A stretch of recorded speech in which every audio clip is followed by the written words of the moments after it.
Hello and welcome to my YouTube channel. आज के इस वीडियो में मैं आपको जैक बोर्ड 12th क्लास का इकोनॉमिक्स का मॉडल पेपर का सॉल्यूशन बताऊंगी। और सिर्फ मैं आपको आंसर नहीं बताऊंगी, जबकि इसके साथ साथ मैं आपको अच्छे से समझा कर बताऊंगी ताकि आपको याद रहे। ठीक है, तो चैनल को अगर सब्सक्राइब नहीं किए तो सब्सक्राइब कर लीजिए, बेल आइकन को दबा दीजिए ताकि नए वीडियोज़ के नोटिफिकेशन मिलते रहे। चलिए स्टार्ट करते हैं। ये सेट 1 है इकोनॉमिक्स का।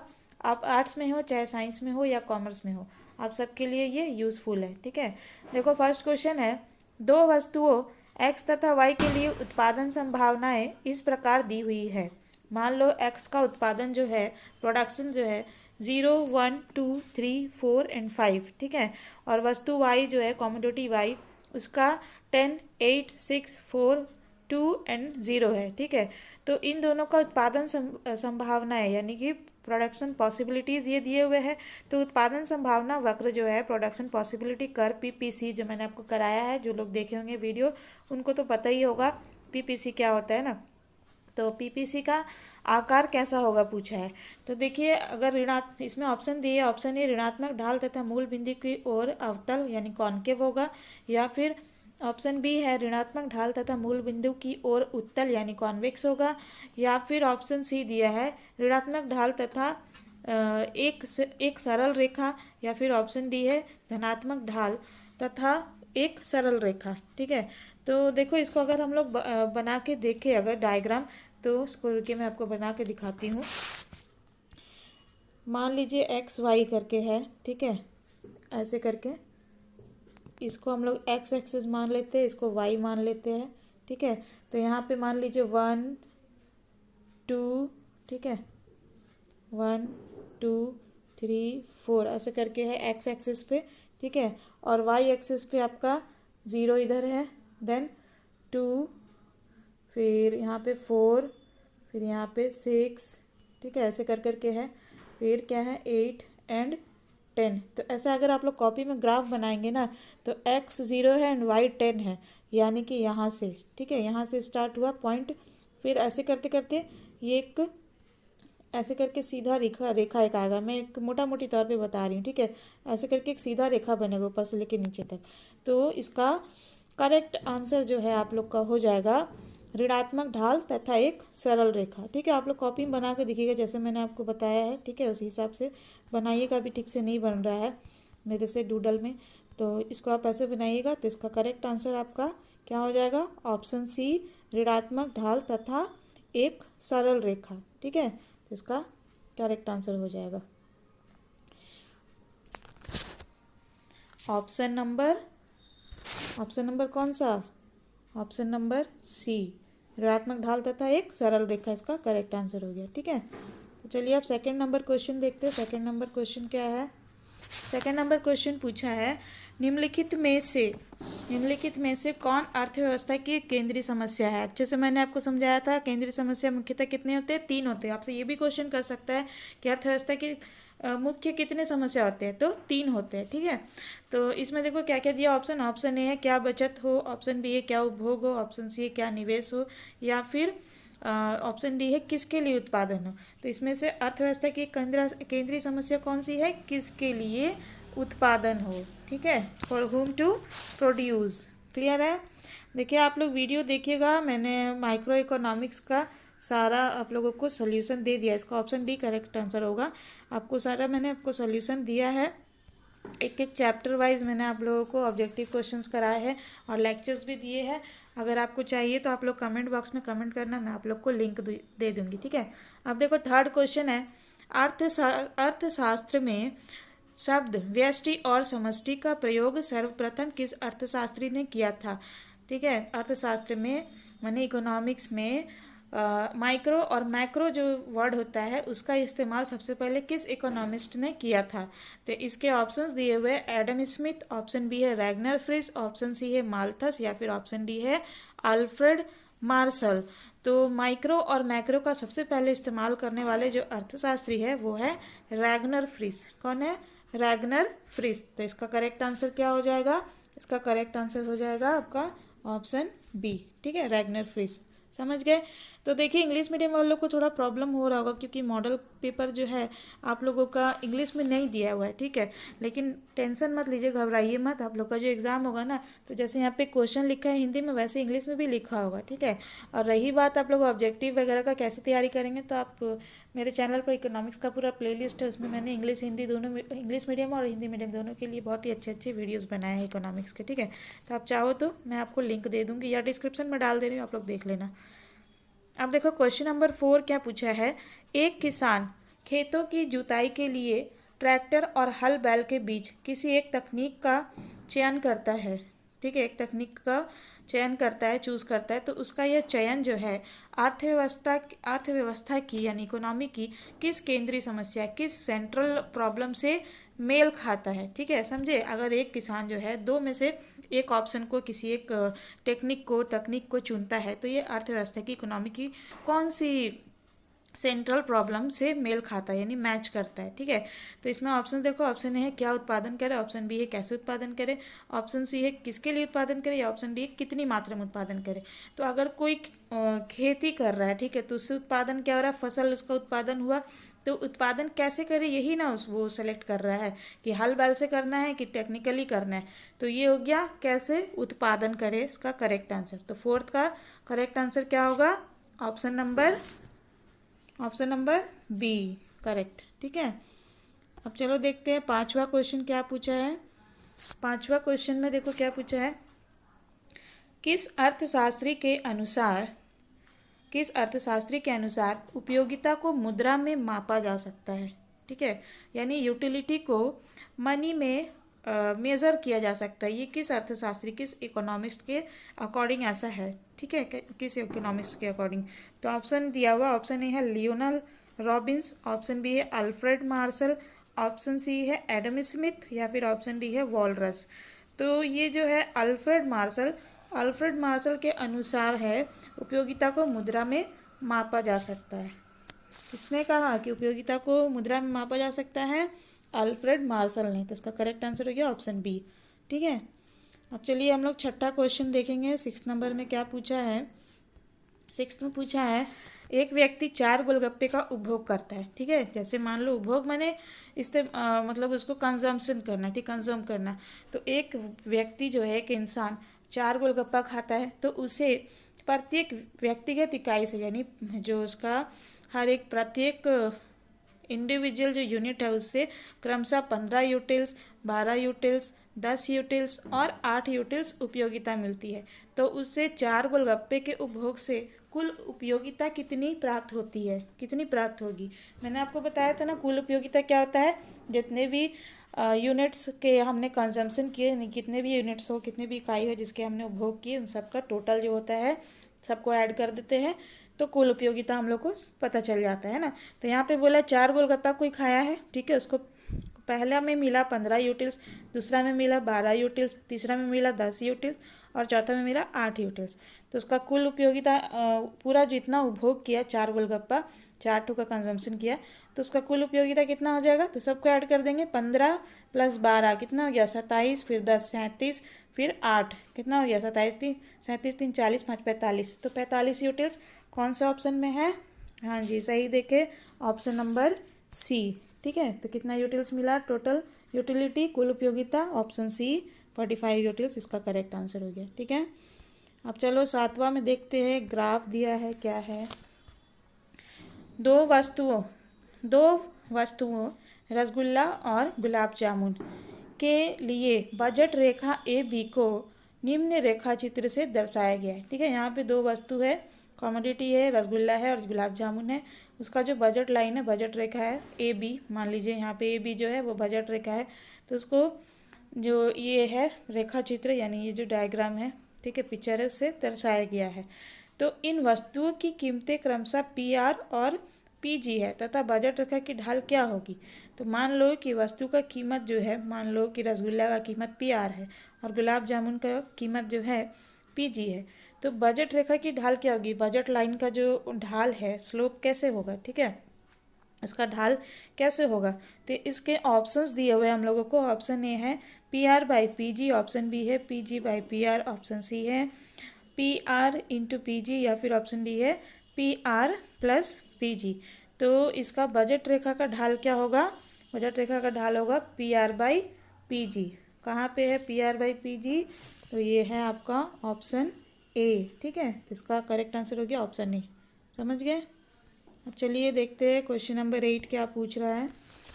क्वेश्चन नंबर 8, निम्नलिखित में से कौन किसी वस्तु की मांग को प्रभावित करने वाला एक कारक नहीं है? ये बहुत इंपॉर्टेंट क्वेश्चन। अभी तो आप लोग को ऑब्जेक्टिव में एग्जाम हो रहा है, लेकिन सेकंड टर्म में जो आप लोगों को सब्जेक्टिव होगा तो उसमें पहले जैसे होता था सब्जेक्टिव वगैरह में, तो इसमें पूछा जाता था मांग को प्रभावित करने वाले कारकों के नाम बताए। ठीक है, उसको परिभाषित करें, तो वो कारक लिखकर उसको डिफाइन करना पड़ता है, परिभाषा देना पड़ता है, उसका अर्थ लिखना पड़ता है। ठीक है, तो ऐसा तो कुछ नहीं है, लेकिन इसमें से जो कारक अगर आप पढ़ लेते हो तो अच्छा है, क्योंकि अगर ऑब्जेक्टिव में आपसे पूछ लेगा, अगर मान लो 5-6 कारक होते हैं तो वो सब आपको याद रहेगा, तो किसी भी ऑप्शन में रहेगा तो आपको याद रहेगा, है ना। तो देखो यहाँ पे ऑप्शन ए दिया वस्तु की कीमत, ऑप्शन बी दिया हुआ है संबंधित वस्तु की कीमत, या फिर ऑप्शन सी दिया हुआ है उपभोक्ता की आय, या फिर ऑप्शन डी है साधनों की कीमतें। तो इसमें से कौन किसी वस्तु की मांग को प्रभावित करने वाला एक कारक नहीं है? तो वस्तु की मांग को प्रभावित करने वाला कारक क्या क्या होता है? पहला वस्तु की कीमत भी होता है, जिससे मांग प्रभावित होती है, इफेक्ट पड़ता है डिमांड पे, है ना। और संबंधित वस्तु की कीमत जो होती है उससे भी डिमांड पर इफेक्ट पड़ता है। उपभोक्ता की आय से भी, यानी कंज्यूमर्स के जो इनकम होते हैं उससे भी वस्तु के डिमांड पर फर्क पड़ता है। ठीक है, इफेक्ट पड़ता है। लेकिन साधनों की जो कीमत है उससे कोई फर्क नहीं, उससे कोई प्रभावित करने वाला कारक नहीं है साधनों की कीमतें। ठीक है, उसका करेक्ट आंसर हो गया ऑप्शन डी। क्लियर है? अब देखो नेक्स्ट क्वेश्चन है क्वेश्चन नंबर 9। क्वेश्चन नंबर 9 में देखो क्या दिया हुआ है।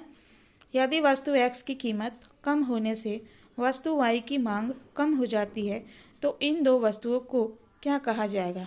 यदि वस्तु X की कीमत कम होने से वस्तु Y की मांग कम हो जाती है तो इन दोनों वस्तु को क्या कहेंगे? ऑप्शन ए है प्रतियोगी वस्तुएं, ऑप्शन बी है पूरक वस्तुएं, ऑप्शन सी है असंबंधित वस्तुएं, या फिर ऑप्शन डी है घटिया वस्तुएं।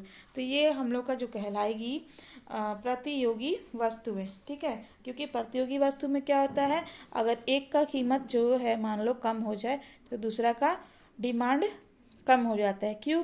क्योंकि जो कीमत कम हो गया उसी को लोग खरीदना पसंद करते हैं। ठीक है, तो इसका करेक्ट आंसर क्या हो गया? ऑप्शन ए प्रतियोगी वस्तु।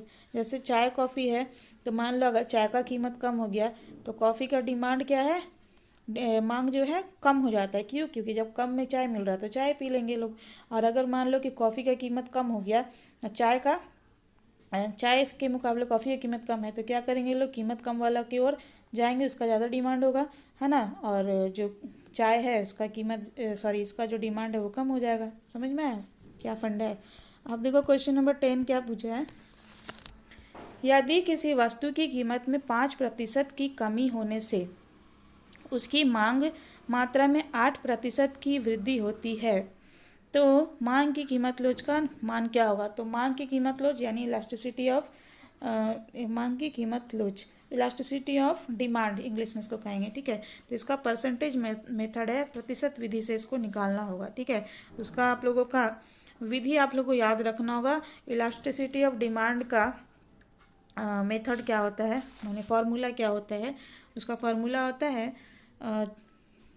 मात्रा में प्रतिशत परिवर्तन बटा मूल्य में प्रतिशत परिवर्तन। ठीक है, मान लो ED ना, यानी कि इलास्टिसिटी ऑफ डिमांड का परसेंटेज वाला मेथड जो है इसमें क्या होता है, क्वांटिटी में percentage change in quantity by percentage change in इसका प्राइस। ठीक है, परसेंटेज चेंज इन प्राइस, यानी कि मात्रा में प्रतिशत परिवर्तन बटा मूल्य में प्रतिशत परिवर्तन। तो इस फॉर्मूला में अगर बैठाए तो जैसे कि क्वेश्चन में दिया हुआ है 10 नंबर, देखो कि कीमत में 5% की कमी, यानी कि 5% की कमी माने 5% का चेंजेस आया। ठीक है, और मात्रा में कितना, मांग मात्रा में 8%। तो क्या होगा, इसको हम लोग फॉर्मूला में डालेंगे तो 8/5 हो जाएगा। ठीक है, तो 8/5 को अगर हम लोग हल करके निकालेंगे, ठीक है, तो कितना आएगा हम लोग का 1.6 आ जाएगा। तो 1.6 जो है कहाँ पे होगा देख लीजिएगा, 1.6 1.6 किस में है? ऑप्शन नंबर, रुकिए देखते हैं अभी किस में है, 1 मिनट देख रहे हैं। ऑप्शन नंबर ए में दिया हुआ 1.6, तो इसका करेक्ट आंसर क्या हो जाएगा? 1.6 ऑप्शन ए।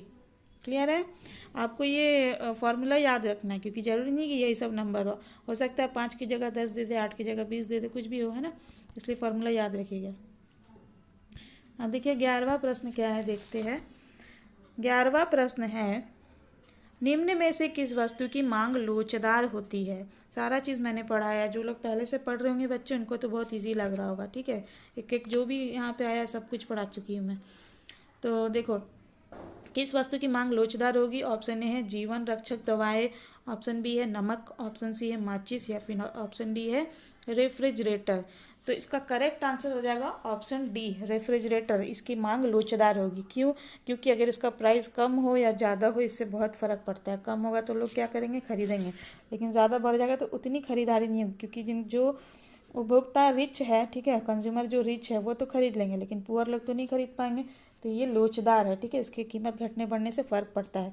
लेकिन जीवन रक्षक दवाएं जो होती है वो ज़रूरी चीज़ है ना, उससे वो लोचदार नहीं होता। तो लोचदार कौन है? रेफ्रिजरेटर। और नमक का भी दाम कम हो चाहे ज़्यादा, ऐसे तो नहीं हम लोग 1 चम्मच की जगह 4 चम्मच डालेंगे अगर सस्ता हो गया तो, है ना, या महंगा है तो डालेंगे ही नहीं। तो नमक भी एकदम बहुत ज़्यादा ज़रूरी चीज़ है ना। और माचिस का भी तो ऐसा नहीं, 1 तीली का इस्तेमाल करना है तो सस्ता हो गया तो 4 का, तो ऐसा कुछ नहीं है। तो मांग लोचदार कौन सी वस्तु का है? रेफ्रिजरेटर का। इसका कम ज़्यादा होने से इसका इस्तेमाल में, इसका उपभोग में, इसका डिमांड में असर पड़ता है, इसलिए वो लोचदार है। ठीक है, समझ में आया? नहीं समझ में आया तो एक बार आप लोग कमेंट करके पूछिएगा, मैं बता दूंगी। ठीक है, अब देखो क्वेश्चन नंबर 12 है, निम्न रेखा चित्र में मांग रेखा ए बी के बिंदु जी पर मांग की लोच क्या होगी? ठीक है, ऑप्शन ए है 0, ऑप्शन बी है 1, ऑप्शन सी है 1 से कम, या फिर ऑप्शन डी है 1 से अधिक।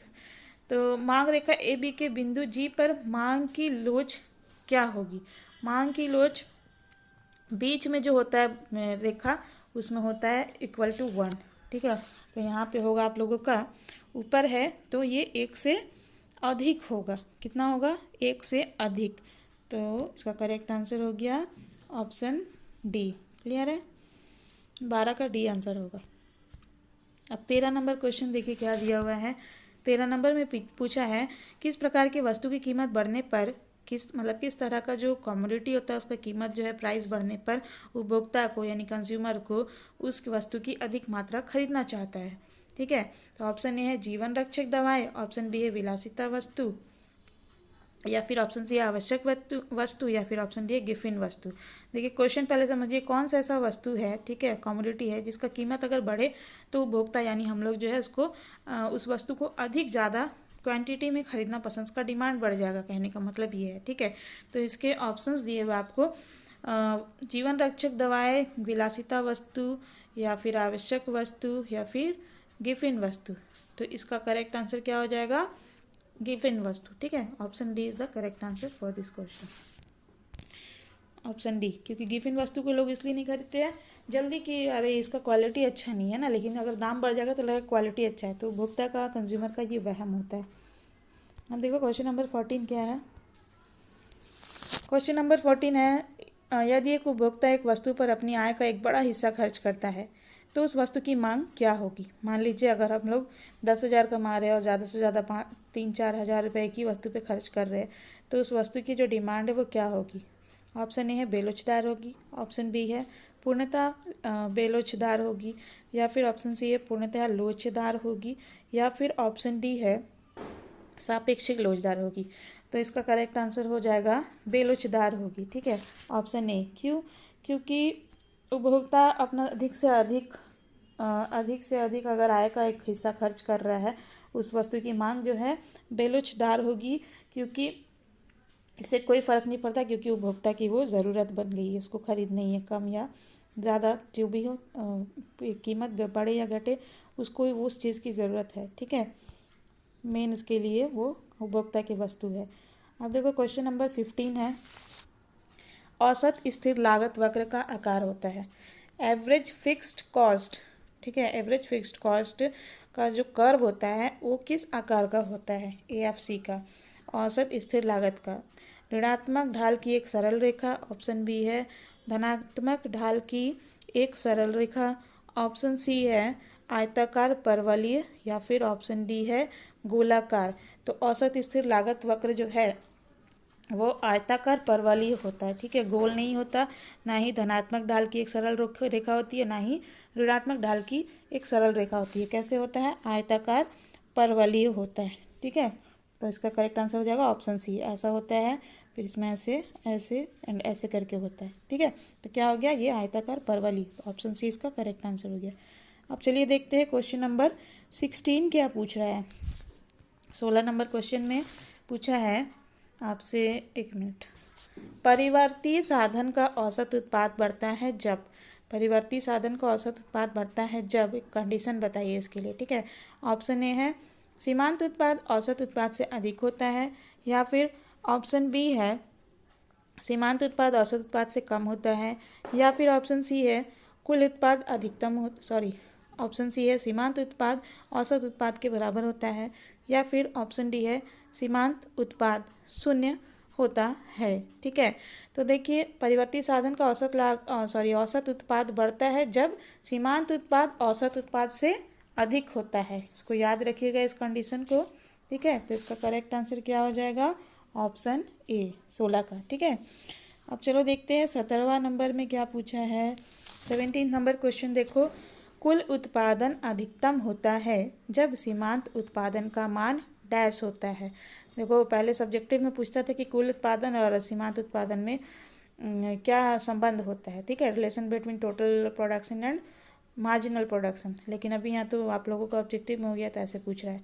ऑप्शन ए है 0, ऑप्शन बी है ऋणात्मक, ऑप्शन सी, एक मिनट, ऑप्शन सी है आपका धनात्मक, या फिर ऑप्शन डी है अधिकतम, है ना। तो कुल उत्पादन अधिकतम कब होगा, कब होगा बताइए, जो लोग पहले से पढ़े हैं। सीमांत उत्पादन और कुल उत्पादन का मैंने आपको बताया था ना, दोनों में क्या रिलेशन होता है, तो उसी से वो वाला क्वेश्चन है, याद आया। हाँ, कुल उत्पादन अधिकतम तब होता है जब सीमांत उत्पादन का मान क्या होगा, शून्य होगा, ठीक है, 0। तो ऑप्शन इसका कौन सा करेक्ट आंसर है, ऑप्शन ए, ऑप्शन ए, ठीक है, ऑप्शन ए 0। अब देखो 17 हो गया। 18 नंबर क्वेश्चन क्या पूछा है, 18 नंबर में पूछा है यदि कुल उत्पाद यानी टीपी शॉर्ट में कहते हैं, टोटल प्रोडक्ट इसका नाम होता है, ठीक है, इंग्लिश में, कुल उत्पाद टोटल प्रोडक्ट तथा परिवर्ती साधन की मात्रा क्यू है, ठीक है, क्वांटिटी है क्यू, तो औसत उत्पाद का सूत्र होगा एवरेज प्रोडक्ट का सूत्र क्या होता है, AP इक्वल क्या होता है, ऑप्शन ए है TP/Q, ऑप्शन बी है delta TP by delta Q, delta मतलब चेंज होता है, change in TP by change in Q, या फिर ऑप्शन सी दिया हुआ है TP इंटू Q, है ना, टोटल प्रोडक्ट इंटू क्वान्टिटी, या फिर ऑप्शन डी दिया हुआ है TP प्लस Q, ठीक है। तो क्या होता है, औसत उत्पाद का सूत्र क्या होता है, एवरेज प्रोडक्ट का सूत्र होता है, फॉर्मूला होता है TP, average product equals TP by Q, ठीक है, TP/Q। तो कौन सा ऑप्शन में है, जी हाँ सही बोले, ऑप्शन ए। तो इसका करेक्ट आंसर हो गया ऑप्शन ए 18 का, ठीक है, क्लियर है। अब चलिए हम लोग देखते हैं क्वेश्चन नंबर 19। 19 नंबर क्वेश्चन पूछा है यदि कुल उत्पाद TP यानी टोटल प्रोडक्ट तथा परिवर्ती साधन की मात्रा Q है, ठीक है, क्वांटिटी क्या है, Q है, तो सीमांत उत्पाद का सूत्र होगा, सीमांत उत्पादन का सूत्र क्या होता है, मार्जिनल प्रोडक्ट का फॉर्मूला बताइए जो पहले के स्टूडेंट है, फटाफट बताइए, कमेंट करिए, क्या होगा। ऑप्शन ए है TP/Q, ऑप्शन बी है delta TP by delta Q, option C है TP इंटू Q, या फिर ऑप्शन डी है TP प्लस Q। जल्दी जल्दी करिए कमेंट। हाँ बिल्कुल सही, इसका करेक्ट आंसर हो जाएगा delta TP by delta Q, यानी कि ऑप्शन बी, ठीक है। क्या होता है, सीमांत उत्पाद का formula delta TP by delta Q, correct answer इसका। अब देखो क्वेश्चन नंबर 20 देखते क्या है। 20 नंबर प्रश्न है जब औसत लागत सीमांत लागत से कम होती है, ध्यान से सुनिए, जब एवरेज कॉस्ट जो है वो मार्जिनल कॉस्ट से कम होती है तब एवरेज कॉस्ट क्या होगा, बढ़ेगा, ऑप्शन ए है बढ़ती है, ऑप्शन बी है स्थिर रहती है, या फिर ऑप्शन सी दिया हुआ है घटती है, ऑप्शन डी दिया है न्यूनतम होती है। क्या होता है? बढ़ती है। सही बोले, बढ़ती है। ठीक है, तो इसका करेक्ट आंसर क्या हो जाएगा? Option A. जब औसत लागत सीमांत लागत से कम होती है तब औसत लागत क्या होता है? बढ़ती है। ठीक है, अब देखो क्वेश्चन नंबर 21 देखते हैं क्या है। 21 में पूछा है परिवर्तनशील अनुपातों का नियम। बहुत इंपॉर्टेंट क्वेश्चन है। परिवर्तनशील अनुपातों का नियम उत्पादन के कितने स्तर की व्याख्या करती है? प्रोडक्शन के कितने लेवल का और कितने लेवल को डिस्क्राइब करती है, व्याख्या करती है? ऑप्शन ए है 1, ऑप्शन बी है 2, ऑप्शन ऑप्शन सी है 3 और ऑप्शन डी है 4। तो परिवर्तनशील अनुपातों का नियम जो है प्रोडक्शन के कितने लेवल का व्याख्या करता है? 3। ठीक है, 3 का। तो इसका करेक्ट आंसर क्या हो जाएगा? Option number C. ठीक है, ऑप्शन नंबर सी 3। क्लियर है? अब चलो देखते हैं 22 नंबर क्वेश्चन। 22 नंबर क्वेश्चन क्या पूछा है? 22 नंबर में पूछा है अल्पकालीन औसत लागत वक्र का आकार होता है। कैसा होता है? अल्पकालीन एवरेज कॉस्ट जो होता है, ठीक है, शॉर्ट रन एवरेज कॉस्ट जो होता है उसका जो कर्व होता है वो किस आकार का होता है? ऑप्शन ए है उल्टा यू आकार का, या फिर ऑप्शन बी दिया हुआ है यू आकार का, ऑप्शन सी है एक सरल रेखा, या फिर ऑप्शन डी है आयताकार परवलयीय।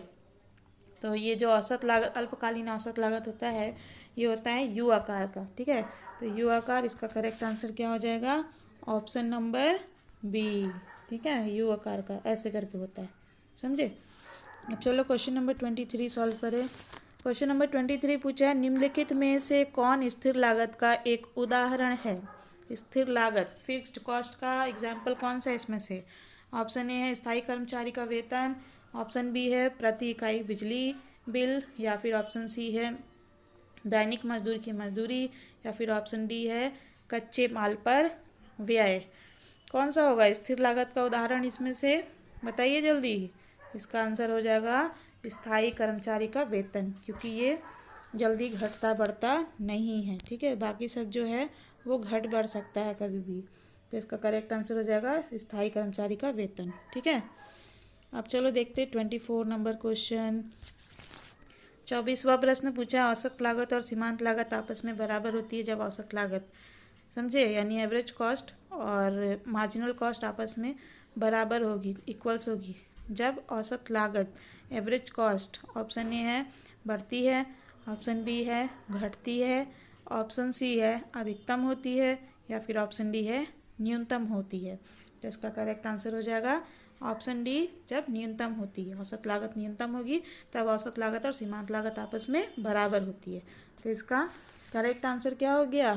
हाँ, इसका करेक्ट आंसर हो गया, एक मिनट, हाँ, इसका करेक्ट आंसर हो गया न्यूनतम होती है, तो इसका करेक्ट आंसर हो गया ऑप्शन डी। ठीक है, क्लियर है?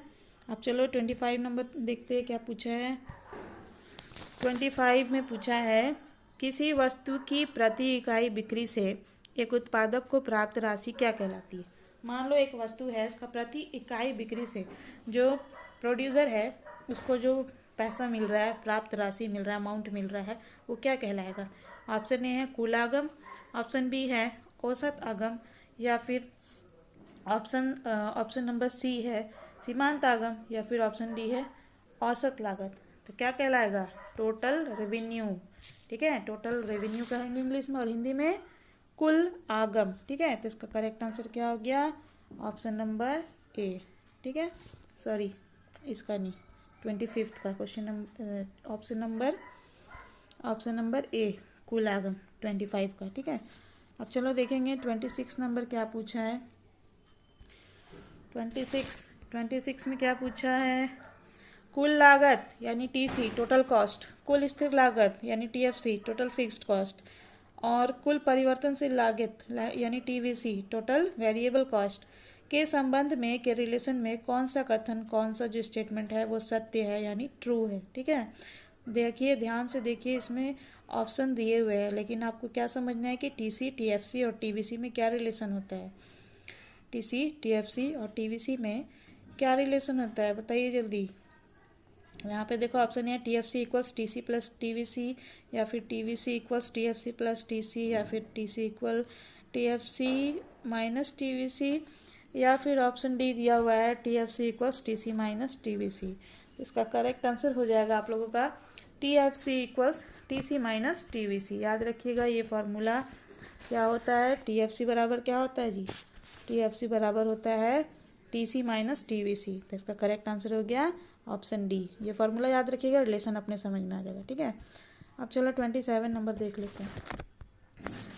27 ने पूछा है जब किसी वस्तु की मांग में वृद्धि होती है, यानी अगर किसी कमोडिटी का डिमांड बढ़ जाए लेकिन पूर्ति में कोई परिवर्तन, उसका सप्लाई में कोई चेंज नहीं होता, ना वो घटेगा ना बढ़ेगा, जैसा है वैसे ही रहेगा, तब संतुलन कीमत में तब जो बैलेंस्ड प्राइस होता है, ठीक है, इक्विलिब्रियम प्राइस होता है, उसका क्या होगा। ऑप्शन ए है कमी होती है, ऑप्शन बी है वृद्धि होती है, ऑप्शन सी है कोई परिवर्तन नहीं होता, या फिर ऑप्शन डी है इनमें से कोई नहीं।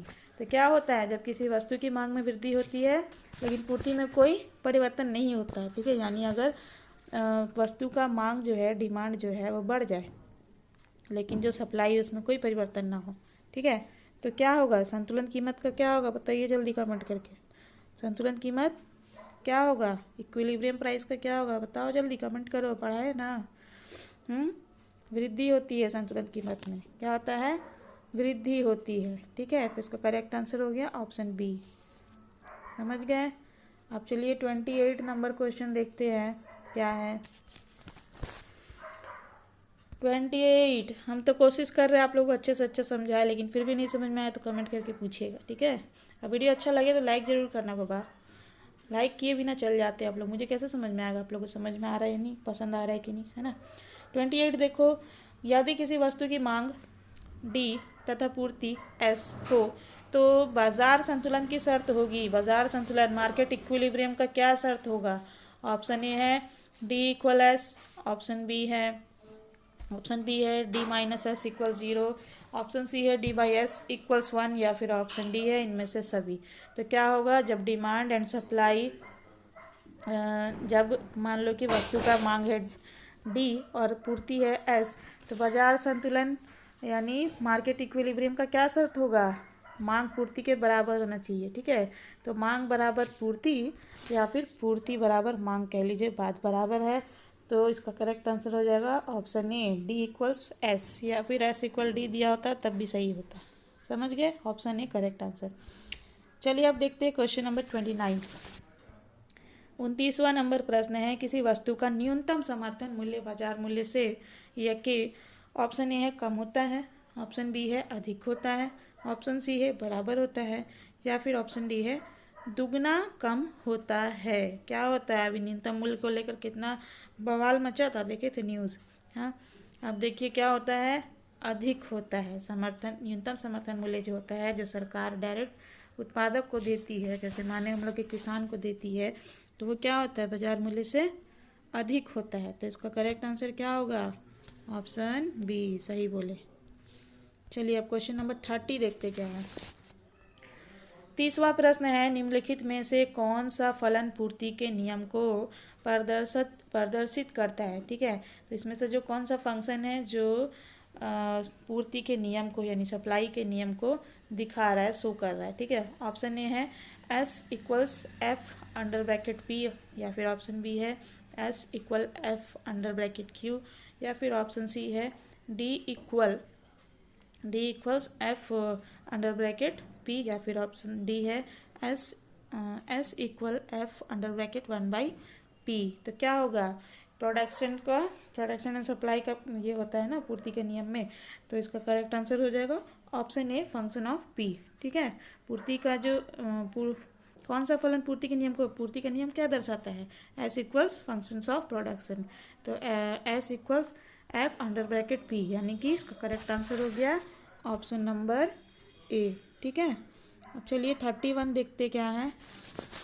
31 नंबर क्वेश्चन में 30 की है ना अभी, हाँ 31 में देखिए, मुक्त प्रवेश और निकास की स्थिति में एक पूर्ण प्रतियोगी बाजार में संतुलन कीमत डैश के बराबर होती है, ठीक है। फ्री एंट्री एंड एग्जिट जो होता है ऐसे सिचुएशन में एक पूर्ण प्रतियोगी बाजार जो होता है, ठीक है, कॉम्पिटिटिव मार्केट जो होता है, उसमें संतुलन कीमत यानी इक्विलिब्रियम प्राइस किसके बराबर होता है? ऑप्शन ए है न्यूनतम मूल्य लागत, ऑप्शन बी है न्यूनतम औसत लागत, ऑप्शन सी है न्यूनतम सीमांत लागत, या फिर ऑप्शन डी दिया हुआ है अधिकतम लागत। किसके बराबर होता है? न्यूनतम औसत लागत के बराबर होता है, ठीक है। तो इसका करेक्ट आंसर हो जाएगा आपका ऑप्शन नंबर क्या? बी, ठीक है।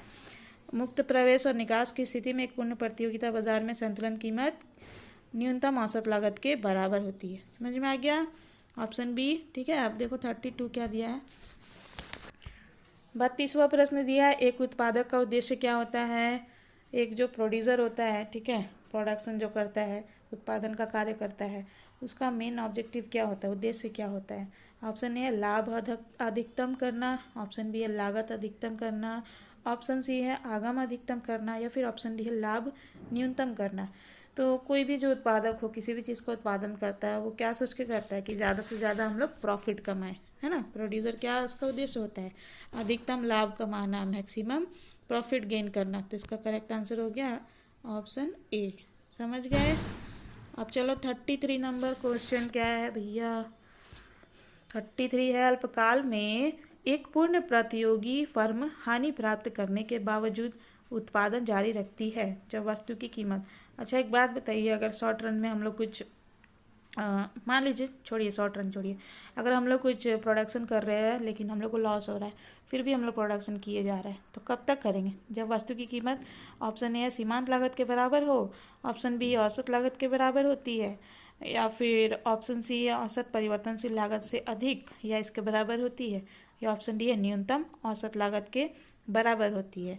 तो इसका करेक्ट आंसर हो जाएगा औसत परिवर्तनशील लागत से अधिक या इसके बराबर होती है, यानी कि ऑप्शन नंबर सी। ऐसी स्थिति होने पर क्या होता है अल्पकाल में?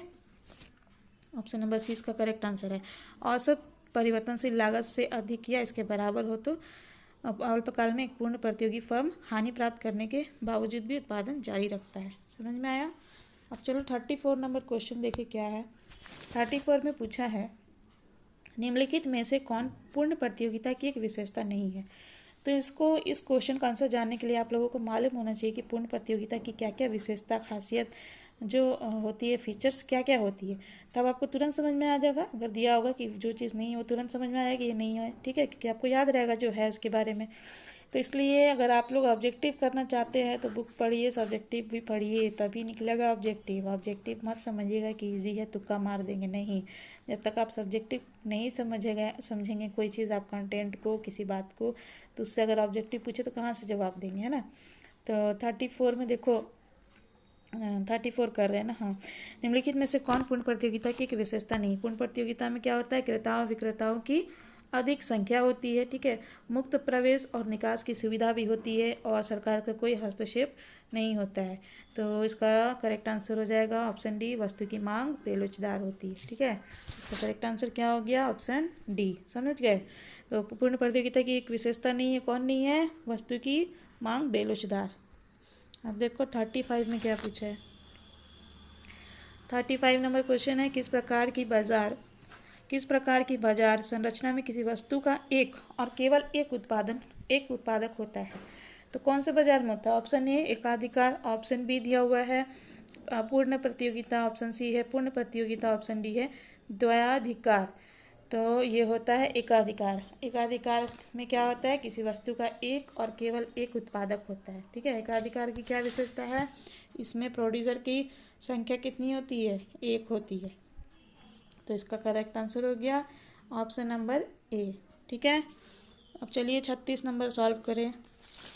36 नंबर है, निम्नलिखित में कौन सा कथन पूर्ण प्रतियोगिता और एकाधिकार में स्पष्ट अंतर को व्यक्त करता है? क्वेश्चन समझिए। पूर्ण प्रतियोगिता और एकाधिकार में स्पष्ट अंतर को व्यक्त करता है, कौन करता है? ऑप्शन ए है एकाधिकार में पूर्ण प्रतियोगिता की तुलना में फर्मों की संख्या अधिक होती है, या फिर ऑप्शन बी है एकाधिकारी पूर्ण प्रतियोगी फर्म की तुलना में अधिक कीमत तय करता है और कम मात्रा की बिक्री करता है, या ऑप्शन सी है एकाधिकारी में फर्म के प्रवेश और निकास की स्वतंत्रता होती है जबकि पूर्ण प्रतियोगिता में नहीं। या ऑप्शन डी है एकाधिकार में वस्तुएं समरूप होती है जबकि पूर्ण प्रतियोगिता में निकट प्रतिस्थापक वस्तु उपलब्ध नहीं होते हैं। तो इसका करेक्ट आंसर हो जाएगा एकाधिकारी पूर्ण प्रतियोगी फर्म की तुलना में अधिक कीमत तय करता है और कम मात्रा की बिक्री करता है। ठीक है, तो इसका करेक्ट आंसर क्या हो जाएगा? Option number B. समझ गए?